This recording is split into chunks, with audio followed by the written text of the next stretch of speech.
Welcome back my netizen friends ke video terbaru dari channel YouTube Bola Bung Binder. Salam hormat saya kepada teman-teman netizen atau warganet yang merupakan supporters, subscribers dan juga viewers dari channel YouTube Triple B. Dan kalian juga begitu aktif memberikan komentar di setiap video yang saya upload, di mana juga ada counter analisa yang sebagian besar dari kalian berikan pada saat memang saya membahas tentang sebuah pertandingan, pelatih atau juga pemain. Bahkan ada beberapa di antaranya yang saya balas. Ya, keep up the good work, dan saya harapkan di masa depan ya kita akan bisa collab dan membuat satu episode khusus dengan para pecinta, penggemar dan juga penggila olahraga sepak bola seperti kalian semua, yang lagi-lagi saya mengapresiasi segala bentuk support yang kalian berikan ke channel YouTube Triple B. Tanpa kalian Binder Singh bukan apa-apa. Oke? Anyway, di video kali ini saya ingin membahas tentang sebuah perkembangan menarik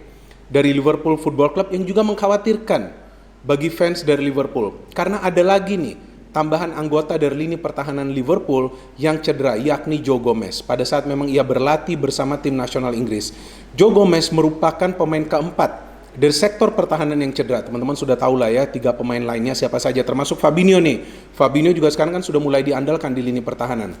Nah, kemudian Liverpool juga akan menghadapi jadwal yang sibuk pasca international break atau pasca para pemain membela tim nasional mereka masing-masing, dengan masih menyimpan keraguan apakah Thiago akan fully fit pasca international break, meskipun beritanya dikabarkan ia akan fully fit, dan apakah Fabinho sudah bisa kembali masuk ke dalam skuad Liverpool, walaupun beritanya juga mengabarkan bahwa ia akan fit ya Fabinho setelah international break.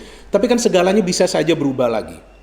Nah, yang menarik dari Liverpool bahwa meskipun sebelumnya mereka juga menghadapi masalah cederanya pemain di lini pertahanan, Klopp bisa melakukan beberapa perubahan di mana ia bisa memainkan Fabinho sebagai salah satu center back dan itu berhasil. Kemudian ia juga bisa merubah formasi dari yang biasa ia memakai standar 4-3-3 menjadi 4-2-3-1 baru-baru saja lawan Manchester City. Itu juga membawa keberhasilan bagi Liverpool, meskipun di game lawan City Liverpool hanya bisa mencetak 1 gol, itu pun dari penalti, dan mereka juga mendapatkan banyak pressure dari City, walaupun para pemain City juga tidak bisa banyak melepaskan shot on target ke arah gawang dari Liverpool. Kita tahu di awal musim bahwa persoalan Liverpool berada di defense, di mana juga penjaga gawang Alisson sempat cedera. Ya kan, Adrian bermain. Ya beruntung saja nih Alisson fit. Jadi Alisson tetap akan membela Liverpool. Ini paling tidak memberikan harapan lah bagi Klopp bahwa meskipun lini pertahanannya tidak full tim, tapi paling tidak penjaga gawang utamanya akan tetap bisa bermain. Nah, apakah tim lainnya pernah mengalami ya hal yang serupa seperti apa yang dialami Liverpool saat ini?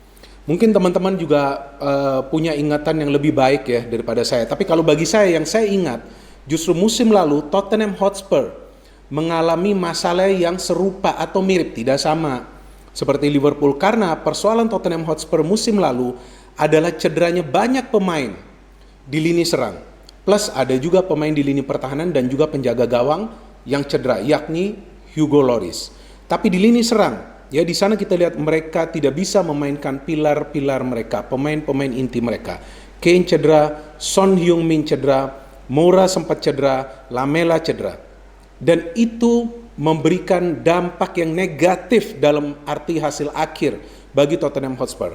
Saya masih ingat dalam 6 pertandingan terakhir sebelum Liga Inggris ini dihentikan untuk sementara karena pandemi, Tottenham Hotspur tidak bisa meraih kemenangan dalam 6 pertandingan tersebut.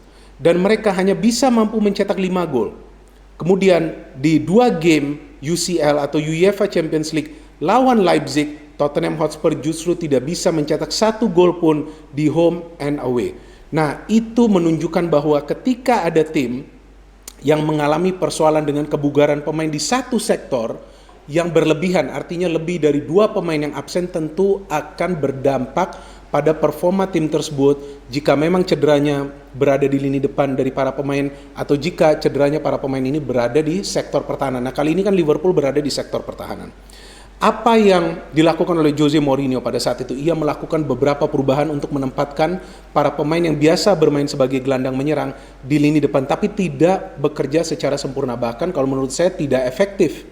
Karena kan Tottenham Hotspur tidak bisa meraih kemenangan, bahkan mereka lebih banyak mengalami kekalahan.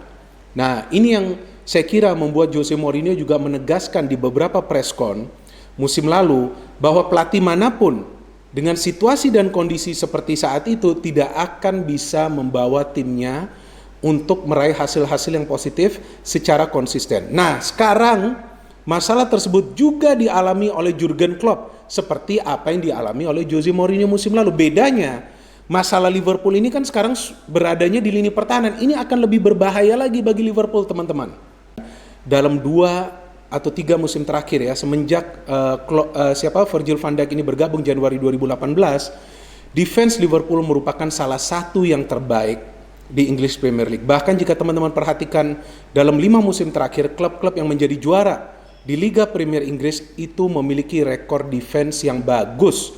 Artinya tidak banyak kemasukan gol, plus mereka juga bisa mencetak gol secara reguler.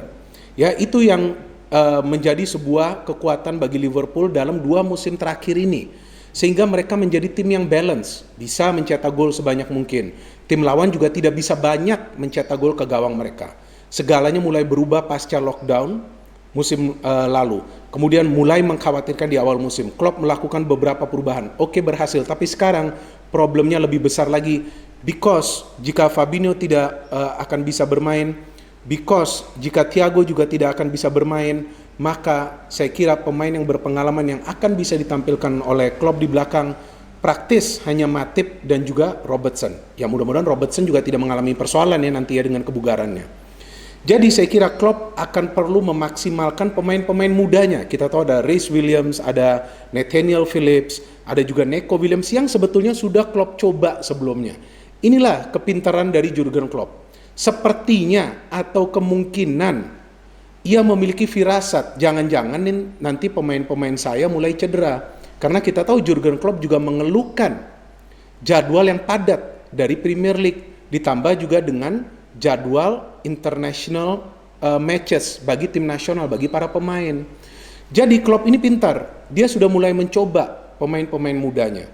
Artinya sekaranglah saatnya Klopp menurunkan pemain-pemain muda tersebut jika memang pemain-pemain intinya yang di-expect atau yang diharapkan bisa kembali dari cedera seperti Fabinho dan Thiago ternyata tidak kembali on time untuk game Leicester dan Atalanta.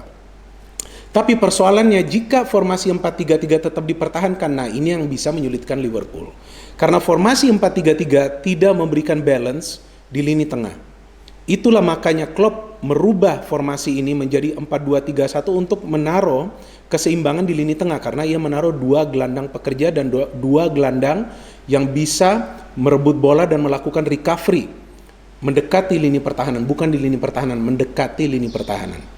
Nah, bisa jadi Klopp akan merubah formasi lagi. Apakah 4-2-3-1? Belum tentu, bisa juga. Ini hanya pemikiran saya hanya pengamat ya. Ini hanya pemikiran saya. Bisa juga 3-4-3. Taruh 3 center back di belakang. Taruh 2 wing back tapi juga difokuskan untuk berada lebih banyak di tengah dan hanya sesekali maju. Karena kita tahu tidak ada pemain sebaik Trent Alexander-Arnold di kanan. Ya walaupun mereka ada Robertson yang memang kemungkinan besar akan tetap bermain ya. Kita harapkan juga ya kondisinya tetap bugar ya. Karena apa saja kan bisa terjadi, kita tahu ya.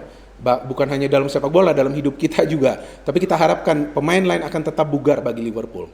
Nah, jadi saya kira jika dengan 3-4-3 ini akan memberikan balance bagi Liverpool, karena wingback ini juga bisa menutupi ruang-ruang yang nantinya jika terbuka pada saat mereka menghadapi Leicester dan juga Atalanta. Nah, sekarang saya berbicara soal Leicester. Ini salah satu tim yang produktif di English Premier League. Kita tahu mereka berada di atas. Dan mereka juga memiliki defense yang bagus. Mereka juga bisa menang lawan klub-klub kuat. Mereka tidak peduli lawannya klub kuat, klub papan tengah, klub lemah, hajar terus. Ya, kemudian akan lawan Atlanta. Ini klub juga berbahaya. Oke, mereka kalah 0-5 di first encounter, ya kan, di pertemuan pertama dengan Liverpool di fase grup Liga Champions. Tapi juga Gasperini adalah pelatih yang cepat belajar dari kekalahan. Jangan kaget nanti ia akan bermain compact di tengah dan juga di belakang, memanfaatkan counter attack. Bahaya bagi Liverpool, teman-teman. Itulah mengapa saya kira sekarang situasi dan kondisi di Liverpool saat ini akan menjadi tantangan bagi Jurgen Klopp. Bagaimana ia bisa menunjukkan keterampilannya, skillnya, ya, managerial skillsnya untuk bisa membuat Liverpool tetap stabil meraih hasil-hasil positif, apakah itu seri atau juga menang. Karena dalam kondisi saat ini yang penting adalah Liverpool tidak kehilangan momentum di mana mereka belum terkalahkan untuk waktu ya yang cukup lama ya. Sebelumnya kan mereka kalahkan lawan Aston Villa. Setelah itu kan mulai improve ya. Nah, jadi saya kira itulah yang akan menjadi target bagi Jurgen Klopp. Apakah saya yakin dengan Jurgen Klopp? Saya bukan saja yakin, tapi saya percaya dengan Jurgen Klopp. Karena ini pelatih yang sudah mulai beradaptasi, sudah mulai berimprovisasi dengan situasi dan kondisi kekuatan timnya. Seperti ia rubah, ya kan, Fabinho bermain di belakang. Kemudian ia rubah formasi. Bahwasannya nanti Liverpool tidak bisa meraih kemenangan, tapi yang penting mereka tidak tampil mengecewakan dan mereka juga bisa menjaga momentum mereka agar tetap berada dalam jalur hasil-hasil yang positif. Dan jangan lupa, Liverpool have one of the best attacking force in the Premier League and also in Europe kalau menurut saya. Ya kan, trio Firmansyah. Jika ada yang tidak jalan, ada Jota yang bisa bermain, yang bisa dimainkan oleh Jurgen Klopp yang juga ya penampilannya sekarang sudah impresif. Jadi saya kira bagi Klopp sekarang fokusnya tentu bagaimana Liverpool ini akan tampil stabil di tengah dan juga mencuri peluang di depan. Apakah ia akan merubah gaya permainan Liverpool? Nah, ini saya yakin tidak. Karena jika teman-teman perhatikan bahwa di setiap pertandingan Liverpool, apakah mereka main home atau mereka main away, apakah mereka main lawan klub besar, klub kecil atau klub lemah, mereka tetap akan bermain attacking pressing game karena that's the Jurgen Klopp system, that's the Gegenpressing system. Dan dengan sistem tersebut, Liverpool telah menjadi juara di Eropa, Liverpool telah menjadi juara di Premier League. Jadi dari saya tetap percaya kepada Jurgen Klopp dan saya kira hanya kemungkinan, ya hanya perkiraan, belum pasti bahwa Liverpool akan aman-aman saja, kecuali jika nanti Alisson tidak bermain. Karena Alisson merupakan salah satu pilar yang penting bagi Liverpool saat Liverpool menerapkan attacking pressing game. Good luck to all fans of Liverpool and of course good luck to Liverpool Football Club. Percayalah pada Jurgen Klopp. Karena saya juga percaya pelatih yang bagus adalah pelatih yang bisa berimprovisasi secara taktik dan juga pelatih yang bisa memanfaatkan sumber daya pemain yang ia miliki di skuadnya dan pelatih yang bisa improve permainan dari para pemainnya. Itu adalah beberapa faktor dari pelatih dan juga pelatih yang mengandalkan dan mempercayakan pemain-pemain muda. Klopp punya semua karakter itu. Sekarang tinggal ia perlukan adalah menyatukan para pemain ini. Tidak akan mudah bagi Klopp dengan situasi dan kondisi ini, tetapi bukan mustahil bagi Klopp untuk tetap meraih hasil-hasil yang positif. Thanks for watching. No hate, only football. Salam sepak bola.